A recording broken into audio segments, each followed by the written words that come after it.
Членот на обезбедувањето на премиерот Христијан Мицкоски, Раде Ристовски, призна вина, доби условна. Ристовски поради основано сомнение за сторено кривично дело телесна повреда, односно за физички напад врз 37 годишната сопруга. Пред точно 1 месец беше лишен од слобода. На денешното рочиште, обвинетиот призна вина и судот му определи казна затвор во траење од 1 година и 6 месеци, доколку во наредните 3 години стори друго кривично дело. TV24 дознава дека одбраната на оштетената ќе поднесе жалба на правната квалификација на делото. Одбраната тврдела дека се работи за тешка телесна повреда и обид за убиство, за кое според нив имало и докази.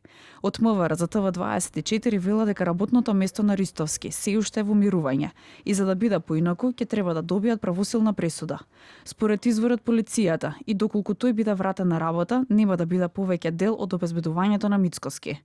Пред 1 месец премиерот Христијан Мицкоски изјави дека законот важел подеднакво за сите, а за настанот рече дека и за мал престап системот функционирал.